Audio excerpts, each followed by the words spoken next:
razzle dazzle, we're the best. No, the courts aren't on your side, but they're not on the tenant side either. Jen! Like, you are independently wealthy when you are naked. I am over treating property management the same as real estate sales. I guess I'll lead the witness. I think it's freaking scammy. Welcome to Hold It with PM Jen, the show for real estate investors who buy and hold forever and ever. Amen.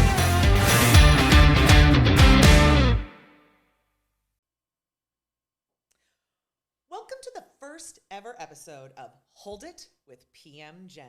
This is the show for those who buy and hold forever and ever. Amen. Amen. I am Jen Ruelens, and I'm the broker and owner of One Focus Property Management here in Williamsport, Pennsylvania. We manage a very large portfolio of single-family and small multifamily rental properties for our clients, and I am very passionate about educating and advocating real estate investors. It's important to me that you know that in the buy and hold strategy, which is the number one strategy for building generational wealth, that the hold part is often not talked about enough. And that's the frustrating part for me, is I want to make sure people know that it is difficult and it does require a little finesse, and we're here to teach you all of our tips and tricks.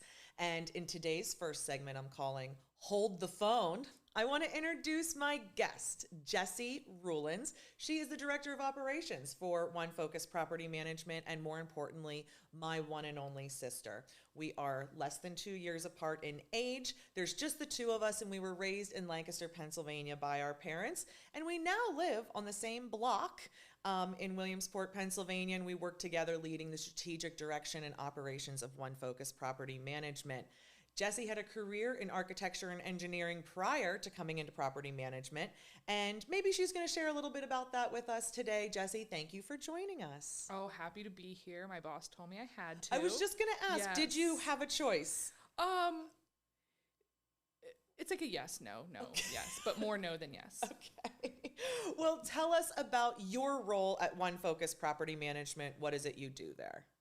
So, like you said, I'm the Director of Operations, and really what that means is I slid into a role to allow you to be the show in the dinner and a show. When you come to One Focus, you come for the dinner and a show. Jen's the show. That's what gets you in the door. That's what you're there to see, but you also got to eat.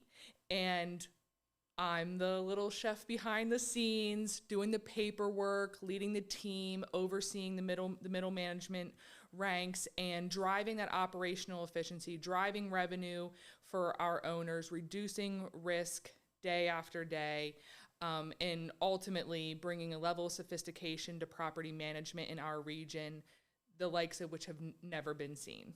That is very, very true, and I am very appreciative to have you. As I famously tell people, Jessy has an irreplaceable role as the only person on this planet who can tell me no. And like 3 times a year, someone has to tell me no, and you've got the job.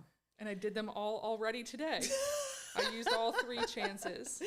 Well, tell us a little bit about your journey to property management, what brought you here and what keeps you here. Okay.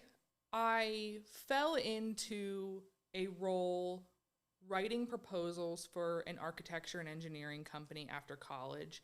And although that is all very boring, it was fulfilling in a lot of ways.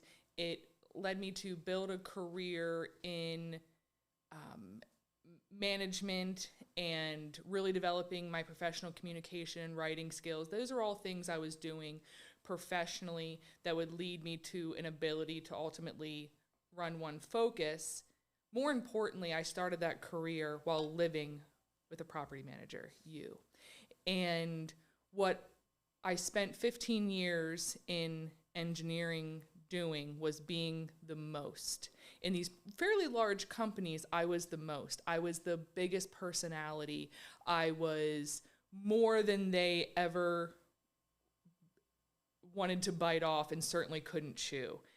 And what do you mean? What did that look like? Like, what was too much about you at the engineering company? I am colorful, dull compared to you, but colorful when compared to people who were notoriously introverted, engineering, nerd types. And I was bigger in personality. I was bigger in Well, I remember you language. I telling was me. bigger. I remember you telling me about being like the kind of like the mascot of the company, and you led like the chili cook-offs or something. Yes. Just the morale builder, yes, kind of the mascot, the getting people excited, and it is nearly impossible to get that stereotypical kind of engineer type rah-rahing over anything. And I spent years and years and years looking through the window at property management, seeing that there was kind of big excitement, big problems to solve, big personalities and whatnot. And now that I've joined the ranks for nearly 5 years, I'm now arguably in the least category. Like, if I was the most there, I am now amongst the least, and that's fine. What does that look like? People What do be you say wild in property management, and it kind of takes a wide range of personality types to address the different obstacles you come across. Of course, with these landlords, those come in all shapes, sizes, and types. Tenants come in all shapes, sizes, and types. Properties, especially in North Central PA, come in all shapes, sizes, and types, working with tradesmen, of course, managing our internal team. The exposure to so many different types of people, things, challenges, obstacles is just so much wider and bigger in charisma, bigger in mischief, bigger in all those things that lends itself more to my personality, my character, and ultimately kind of the sister show. What kind of drives us is those big things. If we applied our skill sets to a different industry, we would be successful, but we wouldn't be as happy. Right. This is a lot of fun. The story, and you and I really love storytelling and love Yes. I always say, like, this story pays mostly or this career pays mostly in cocktail party stories. Almost entirely. Almost entirely. And like the Yes. first 10 years of my career, it literally was beans and cocktail party stories. That's all I got. And that's something we get from our dad. He is a storyteller through and through. We really got that from him. We love to be the one people go to tell the story. Oh no, Jessy, you tell the story. You tell it so much better. And I agree. I do. So there are so many more stories. 15 years of stories from the engineering companies I worked for were all told in the first week of lunchtime at One Focus. And every day we have a new lunch table worth of stories to tell. And I say it's just juicier. It's so much juicier, and it's easy to spin it in really fun ways too, to really set the stage. Right. Well, what's your least expected aspect of your career in real estate? Like, what did you not expect, even having lived with me for so long? Well, I didn't know when I pulled up roots and left the true Susquehanna Valley. Don't tell the West Branch Valley that there is another Susquehanna Valley. When I left that South Central PA region, that I was leaving and was going to be a broker, and that I was going to pursue, achieve, and use now an associate broker's license. I didn't know that. I would not have pursued that had I known that was the path, and I certainly had no desire to lead a real estate brokerage in Pennsylvania. So that was pretty unexpected that my path took that turn so quickly, and that I'm here. Yeah. Well, we were talking on the way here, and I said, well, what do you mean it was unexpected? It seems to me like it was very expected, and you have a different recollection. You know what's better than building generational wealth? Not a damn thing. And obviously the best way to do that is through buy and hold real estate. But let's be real, managing your properties yourself, that's a one-way ticket to burnout. This is supposed to be an investment, not a burden. At One Focus Property Management, we don't just manage your properties, we make buy and hold real estate actually work. We handle everything: tenant screening, maintenance, rent collection, you name it. All you do is watch your portfolio and net worth grow. We make sure you never even think about quitting real estate investing, because the secret to buy and hold is to hold it for a very long time. And you can't do that when you sell every time you have a problem. We're the biggest, baddest property management team in Lycoming, Clinton, Northumberland, Montour, and Columbia counties. And we do it all to give you more protection, less work, and absolutely no drama. So let's turn your rental properties into wealth-building machines. Learn more at onefocuspm.com. That's onefocuspm.com. Well, that's par for the course. That you remember what you want to remember, and I remember the truth of it all. So yeah, I joined as a business development manager. My history in architecture and engineering, to be clear, I was not an architect or an engineer, still am not. I did business development for them, and it's all professional services: engineering, architecture, property management, insurance, legal. It's all just professional services, and that was the role I initially started at One Focus, and I did for the first year, and very quickly turned to operations out of that sales role. And so whereas you may have known that I was going to take that turn and do that, I did not know that. And I saw at that time you had just achieved your broker's license. Yeah. And Yeah. And I thought, well, if it took her nearly 20 years to do that, surely I ought not to, maybe that I, not that I couldn't, but I ought not to be doing it so soon. And 3 years later, I had it. Yeah. And now that you bring that up, the way I'm recollecting it is, I kind of thought you would come into the business and you would lead the sales and marketing, and you would be leading because that's all the stuff you had done for me in the past. That was what your career had been. And when you stepped into the company, our dynamic, I didn't expect our dynamic to be quite so good in the workplace. I didn't know we would be like two halves of the same coin. And then your abilities in the operations, and particularly where I lacked. And it was just very clear, like, oh, although she's very valuable in sales and marketing, she's most valuable in the operations. And so, so I did take a while to get my broker's license, and the truth is you only need to be licensed for 3 years, and you were helping assist manage such a large portfolio. You know, your experience points were there. The challenge was getting the education, and truly, like you said, it was a risk mitigation thing, because when you have a broker of a real estate company, if something happens to that broker, I believe it's 10 days you have here in Pennsylvania to get another broker at the head of the office, or the company shuts down. And that is just one of those risks that I didn't want for my employees and my team in this business I'm building, that should I have something like that happen. Well, we have another segment, and it's called Hold On to That Thought.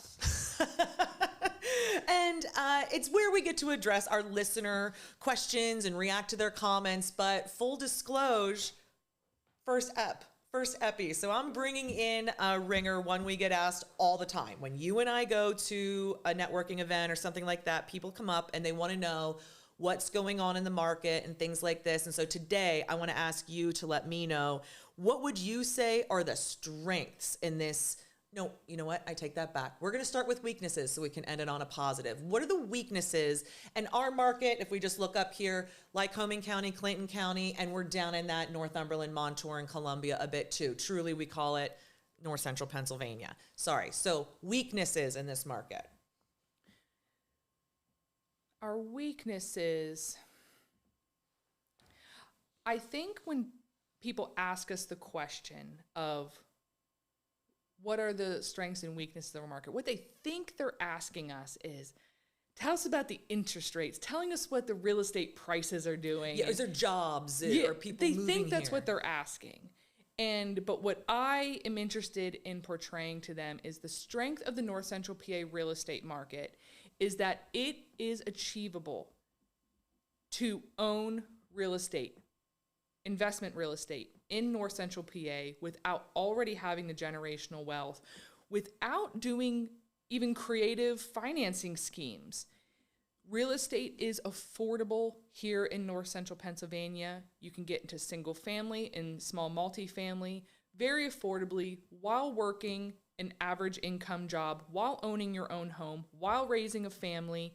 You can do it traditionally, saving up down payments, getting traditional mortgages on it, buying it, and you can hold it. You can hold it. The real estate is affordable here. And the rent prices, which maybe we'll get into, maybe we won't, and the rent prices support those real estate prices very, very easily in this market. I love that for this market in particular, which is not achievable in major metros or even kind of what we think about like pretty desirable suburban areas where multifamilies are, that $500,000 range and higher, or single families are that $300,000, $400,000 price point. It's just not the case here. And if you make median income, have a modest household for your family, budget, you can buy and you can hold. Yeah. So I asked for weaknesses and you just gave me a whole lot of strengths. Oh, yeah. I'm a positive person. My blood type is even B positive. And that's true. That's true. All right, you're ruining my segment. Hold on to that thought. You didn't even hold on to that thought long enough to give me an answer. A weakness. Oh, well. Yeah, what's going on? Things are old and ugly here. Our real estate. Don't talk about yourself like our that. Inventory. You're older and uglier some days. Our real estate here is old. It is old. Our inventory is old. And when I talk to these investors who are listening to these buy experts, there's a lot of programming out there on the buy part of buy and hold because it's the sexier part of real estate investment. But not arguably, in the whole scheme, it's like this big versus this much. We're focusing on one tiny part. Right. So we're bringing sexy to the hold part. So there's a lot out there, and these buy experts arbitrarily throw out formulas for these investors to use to determine the financial viability of these investments. And they plug hilarious numbers in that maintenance column. Yeah. What is it going to take to maintain? And I'm going to exaggerate for the purpose of the story, but 1% of 1 month's rent on odd numbered years is not going to maintain the real estate we have available here in North Central Pennsylvania. Or the famous assessment that it's in such good shape, it's not going to need any maintenance. It's just been renovated, so what could it need? And I look around and I'm like, well, you did paint it. I just talked to an investor who said that it was a gut remodel. Beautiful. They weren't factoring in any maintenance for the first 3 years. Right. What could break? What could go wrong? What could go wrong? So nothing says inexperience like a light maintenance assumption, right? Nothing says I'm new around here like I don't need maintenance. So in these buy experts that are on YouTube, on social media, talking about what numbers to plug in, they're based in Phoenix. I'm older than Phoenix. Yeah. Yeah. I'm older than Phoenix. Nothing is old in Phoenix. Nothing breaks in Phoenix, apparently. Everything's made of PVC in Phoenix. I'm going to move to Phoenix. Seems nice. You can't handle the heat. No, I certainly cannot. No, I can't. Naturally curly hair, so... Your positive attitude goes out the window when you get sweaty Betty. Yeah. Yeah. Yeah. All right. Sure. Well, I'll align with you on the strengths and weaknesses you called out. You know, the huge strength about Central Pennsylvania is that it's not sexy. And I always say, you know, when you look at a Phoenix, a Miami, an LA, and you look at the market, and I'm making my hand go up and down in a big wave. We can picture those graphs. We've seen them. When big major metros are doing this, Central Pennsylvania is just slithering along like a little tiny garden snake. We get our 2.5% appreciation each year. We catch regular inflation, but and you drive around our towns and it's pretty classic. The major employers, local government, education, healthcare. Nothing crazy going on. We do have some oil and gas activity, but it's not anymore. Sure. Making, we've all normalized from 15 years ago.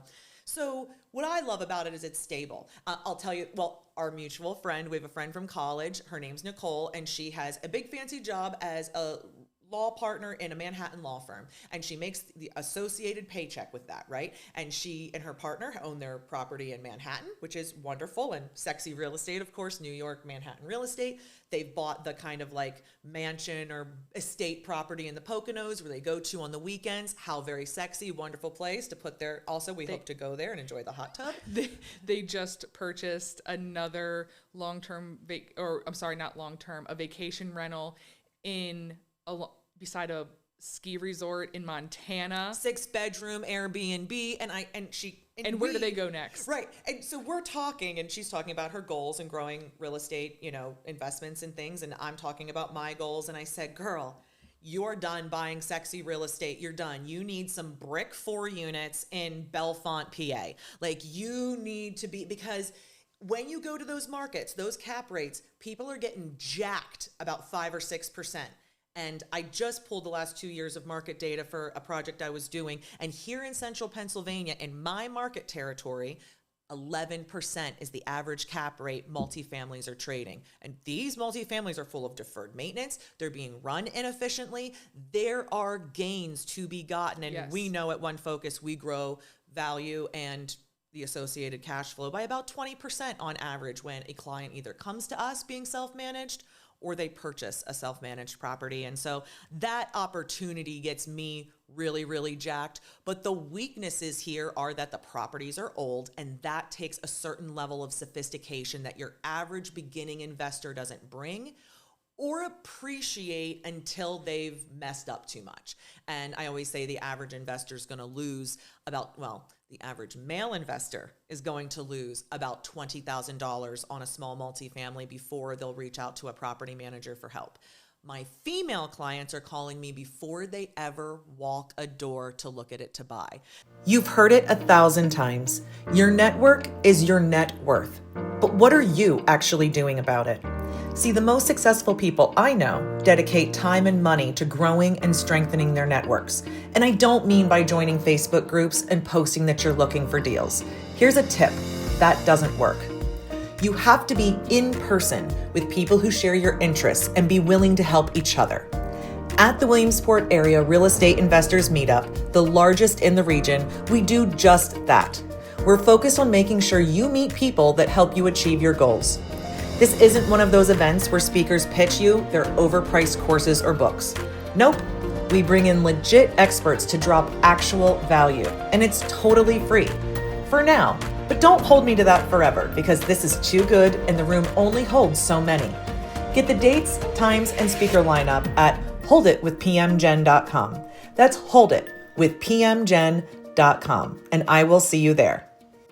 The risk appreciation in the genders is so interesting. And I mean, I think they fall on either end of the spectrum. In my opinion, truly, you should be somewhere in the middle. But it's just so interesting how that plays out. So, well, thank you for giving me that thought you held on to. All right. Now this is a sassy segment called Hold Up. Let me get this straight. And we're going to talk about things that have made us go, hold up. Let me get this straight. Jessy, what is in your craw right now? What do you need to get straight? I have questions for utility companies. Uh-oh. With more than 50% of Pennsylvanians renting, that's a stat that I did not make up on the spot. Why is it that utility companies that provide services to every resident in this Commonwealth do not have the customer service infrastructure for landlords? Right. For the folks out there who own or rent their home and set up their utilities, you have your ordinary utility hiccups. They overbuild, they underbuild, they set up a new administrative fee they refuse to explain to me, whatever the case may be. For landlords, it's a full-blown nightmare. Fully nuts, as you would say, in utility land. To change a mailing address, because these are not owner-occupied places. They're tenant-occupied. So the bill, the documentation has to go to a mailing address, not the residence. Nearly impossible to achieve. We manage 600 rental properties. How many properties does one have to be in charge of before we get a direct number to somebody at the electric company? I'm not going to name names. You know who you are. We dial 1-800-GOT-POWER just like you. Just like you out there. And we wait on those lines, and they hang up on us. And you hope and you pray that you catch Barbara, Babs, 5 minutes after her smoke break and not the 5 minutes before when she does not feel like achieving greatness for you. What's the number one advice I give new employees when they come in and start dealing with the companies is if you get a bad rep, and I'm not talking about like the city water authority, I'm talking about the major power utility, You right? know who you are. 3 letters. Used to have an ampersand, ditched it in a rebranding. So we tell the new employees, you don't get what you want, just hang up and call back. Just hang up. You'll get somebody different. You'll get somebody different. You'll get exactly what you want. It is, okay. So I always said, I have $1 million idea every day. No millions of dollars, No. but those $1 million million dollar ideas are rolling in. Yeah. I would figure This is one of them. I would figure out the software to just send one bill to one focus for the hundreds of units and let us pay with one check. Listen, we could rant about this all day. And we follow their directions. They say all you have to do is fill out this form, this stone tablet, chisel in your information, and fax it to us. And we do it. I keep a fax line just for the 3-letter monster. Just for the 3-letter monster. We fax it to them. We follow up 1 week later. Did you get it? No, we didn't. Please fax again. So in case you're wondering what does have me upset, it's utility companies here in this great Commonwealth of Pennsylvania. Right. Well, I have some thoughts on something that Tell I've me. been attacking people with this rant. I've been like, people like get into this by accident with me, and then like a couple minutes in, big regrets. I can see it in their face, and then you'll hear me say this all the time. Oh my God, you got me on my soapbox ranting. I'm so sorry. You don't deserve this. Okay, but you do deserve this. What'd I do? I am over the Real Estate Commission of Pennsylvania and treating property management the same as real estate sales. It is ridiculous that we have the same license. And inappropriate. It is inappropriate. And so the education doesn't cover anything about property management. So the mandatory education we're getting doesn't cover this trade, doesn't cover the things that we do, the ethical concerns in our business, the legal concerns in our business. It is all very much glossed over. To be clear, I just completed earlier this year 240 hours of education for my broker's license. In those 240 hours, there was one 30-hour class on property management, and it was an elective. Yep. I could have opted out of it. Yeah. So the education doesn't apply. And then once, of course, you get your license and you're in the business, and I'd argue that class work is not designed to make you a real estate agent or a property manager. It really isn't. The training with your brokerage, your education, that is where you learn your skills. This is to learn the laws. This is to learn the ethical concerns and what you do to stay legal. Okay. So then there's an inspection component, right? The state does come and inspect your offices, make sure you have the required items, and is to be protecting the consumers, making sure that you're financially not robbing them, right?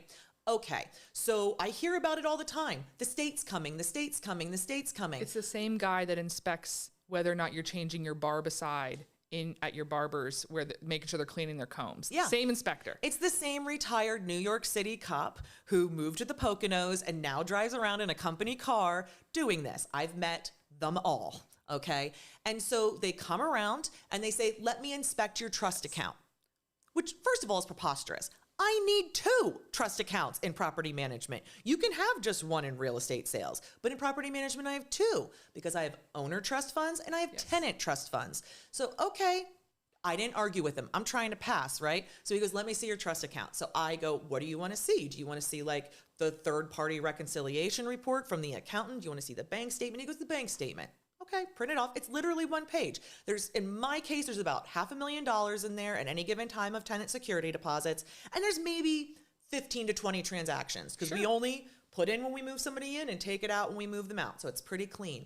So he takes the 1 page, he looks at it, sets it down, and then they make you sign. And that is your approval. You're inspected. And I said, and I'm approved, sir? Like I've cleared it? He goes, yes. I go, what the F did you see on this bank statement? And he goes, well, I saw that it said trust account and I saw that it had this, like that. I saw that it had money in it. It had money in it and that the beginning and ending balance weren't dramatically different. It was like 480 and 485 or something like that, right? I would like to retire and become an inspector. Sir, you have no idea whether that account should have $2 million in it, whether that was my payroll that I withdrew to like pay my employees. You just have no idea. And so what I'm passionate about is one day getting Pennsylvania to create a separate property manager license, which many states have done. Like many states have made it a separate thing.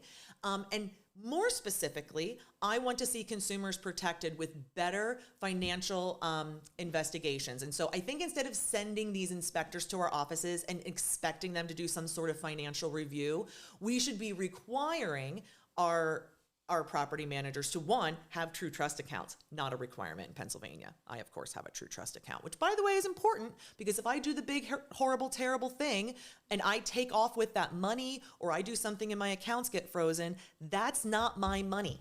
It's important that that money, if I did the big, terrible, horrible thing and they froze all my accounts, Jessy as the associate broker is going to be able to take those 2 accounts and get it back to the people who, like, my money will be taken but not theirs. That's important, but even more importantly, that I'm not using that as my personal piggy bank because couldn't I? I mean, these accounts, that's one thing about property management is we are regularly, fiduciarily in charge of other people's money. And we have to manage it and take care of it and reconcile it and make sure that our trust accounts are extremely clean. And when it's getting caught, when property managers are not being good stewards of those other folks' money, it's not being caught by the state. It isn't being caught by the state. It's being reported from the inside. Right. Yeah. Is real estate investment just so much harder than you thought?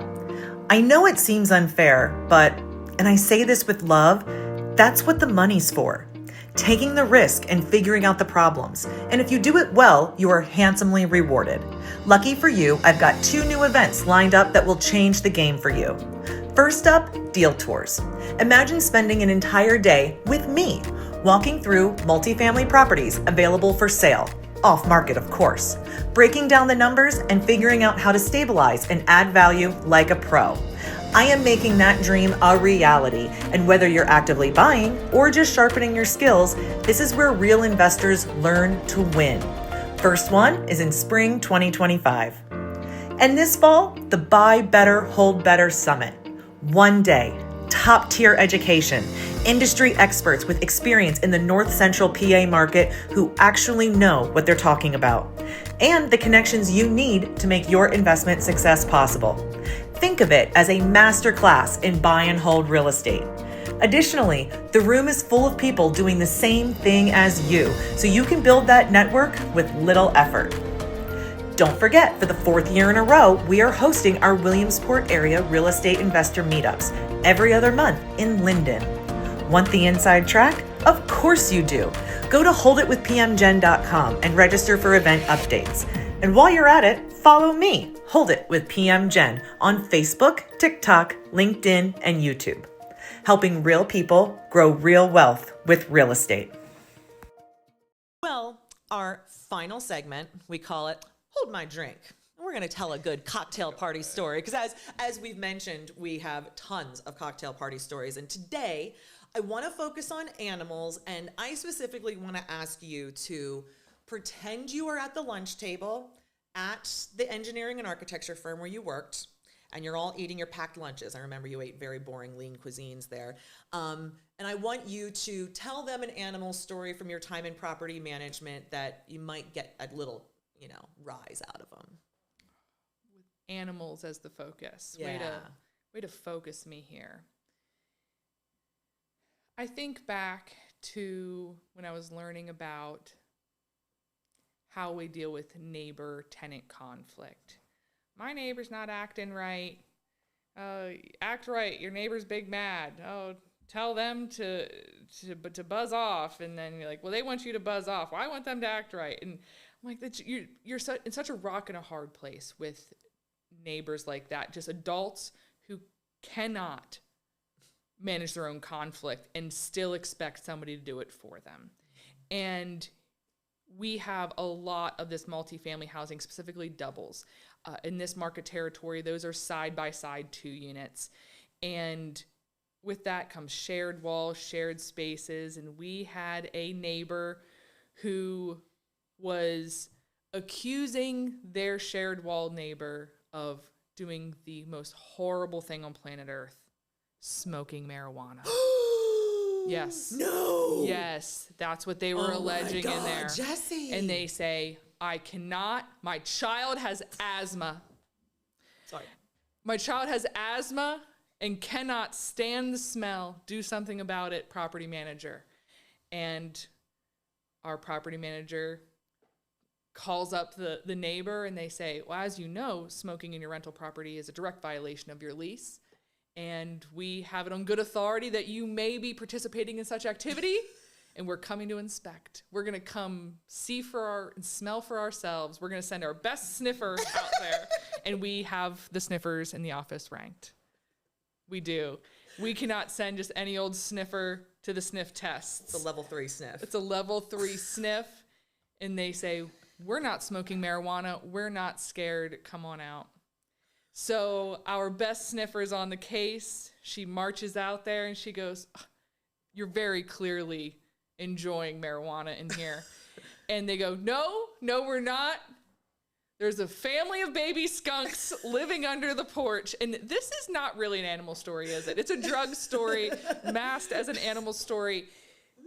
They say there's a family of baby skunks living under there. And we say, we were not born yesterday. Okay. We know that this family of baby skunks under the porch is not creating this odor in the back bedroom.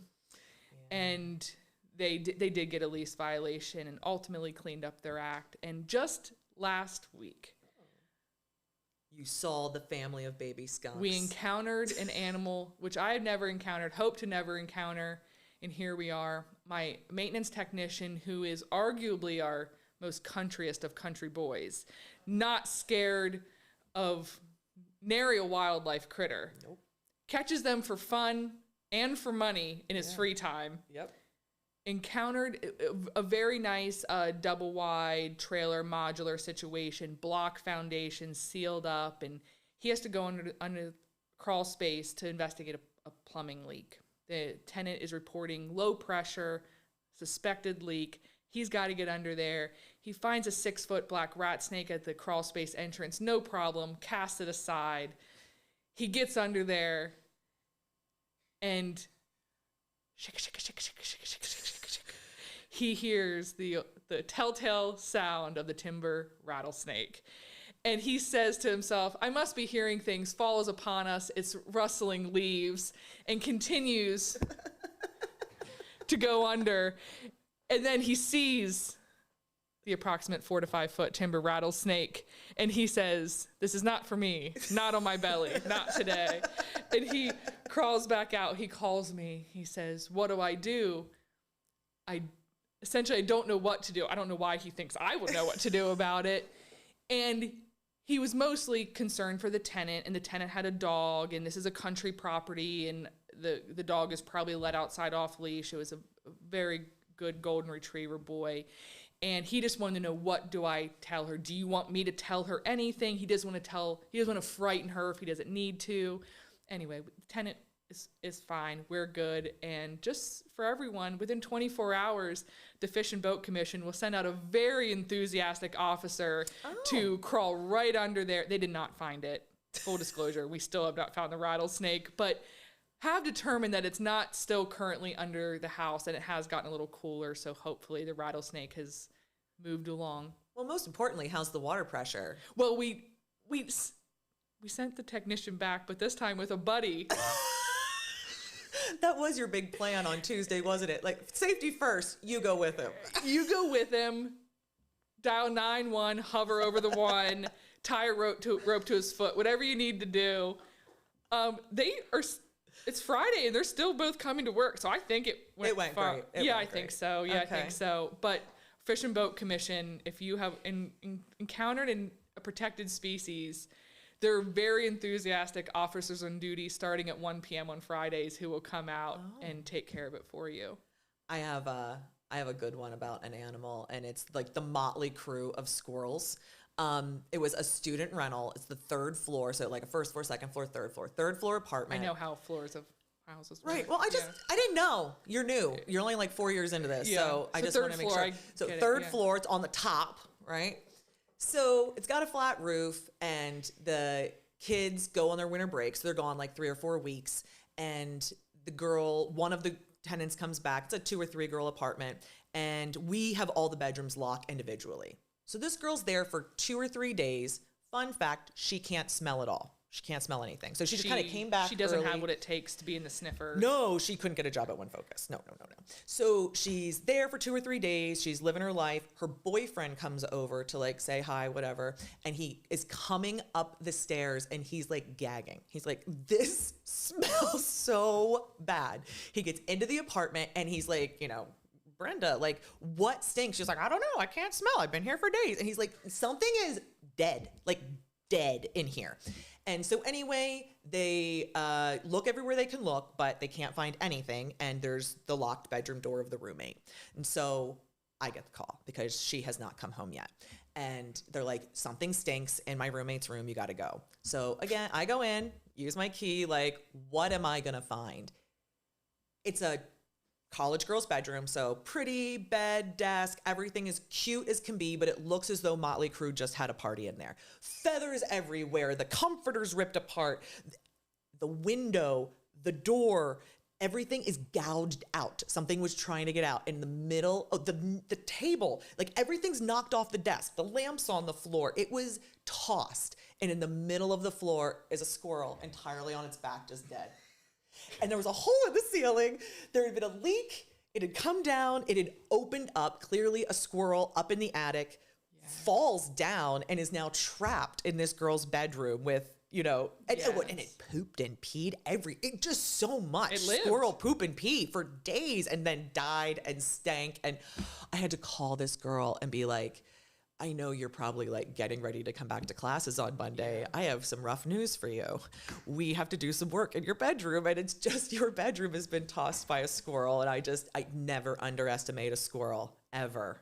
One tried to keep me from getting in the office earlier this week. And you took a video of it and sent it to the whole staff.